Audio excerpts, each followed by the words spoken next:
이어서 진주에서 전해드립니다. 지난 6일 산청군 단성면의 한 야산을 2시간여 동안 태운 산불은 인근에 떨어진 드론의 배터리 폭발이 원인인 것으로 드러났습니다. 드론이 대중화되면서 추락 뒤 화재로 이어지는 일이 늘고 있어 주의가 필요합니다. 김효경 기자입니다. 산등성이에서 휘뿌연 연기가 솟구칩니다. 헬기가 연이어 오가며 물을 뿌립니다. 경남 산청군 한 야산에서 난 이불로 임야 5,000제곱미터가 불에 탔습니다. 산불 현장에서는 드론 한 대가 발견됐습니다. 드론의 날개와 몸통 부분이 검게 그을렸습니다. 산림당국은 산불이 난 원인을 드론의 배터리 폭발로 추정했습니다. 10대 학생이 산불이 난 곳 인근에서 드론 조종 연습을 하다 드론이 나무에 부딪혀 추락했고 이후 배터리가 폭발해 불이 난 것으로 보고 있습니다.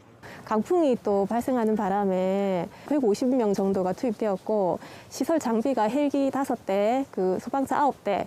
드론의 리튬 배터리에 충격이 생기면 배터리에 안 분리돼 있던 두 단자가 가까워지면서 열이 생기고 폭발로 이어질 수 있습니다. 지난해 11월 경기도 화성 갈대밭에서도 드론 동호인들이 드론을 날리다 드론이 추락해 화재로 이어지기도 했습니다. 드론으로 인한 화재는 2020년 2건에서 지난해 10건으로 늘었습니다. 이 가운데 취미 레저용 드론으로 인한 화재가 5건으로 가장 많습니다. 배터리뿐만이 아니고 드론 자체 때문이라도 그런 데는 피하는 게 좋고요. 배터리를 이렇게 좀 보호해 줄 수 있는 케이스를 좀 강화하는 것도 한 방법이 될 수가 있겠죠. 배터리에서 열이 느껴지면 즉시 사용 또는 충전을 멈추고 충격을 받았던 배터리는 사용하지 않아야 한다고 전문가들은 당부했습니다. KBS 뉴스 김효경입니다.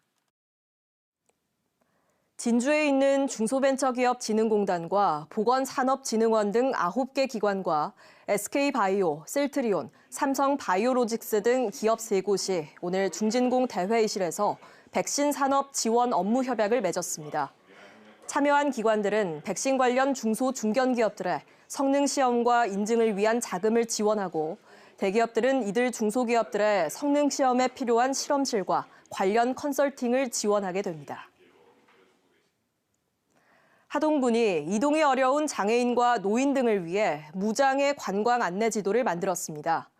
지도에는 관광지 16곳에 장애인 주차구역과 화장실, 출입구 높이 차이가 제거된 곳 등이 표시됐고 휠체어 이동이 편리한 식당과 숙소 등도 담겼습니다.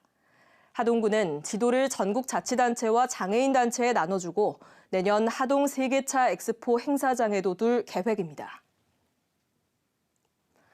거창군이 제초제와 착색제, 생장 조정제를 쓰지 않는 농가에 대해 최대 50만 원의 장려금을 지원합니다. 대상은 경장 면적이 2,000제곱미터가 넘는 농업경영체 등록 농가이며 이번 달 말까지 읍면사무소에서 신청받습니다. 신청 농가는 현장 점검 등을 거쳐 농산물에 인증표를 붙일 수 있습니다. 지금까지 진주에서 전해드렸습니다.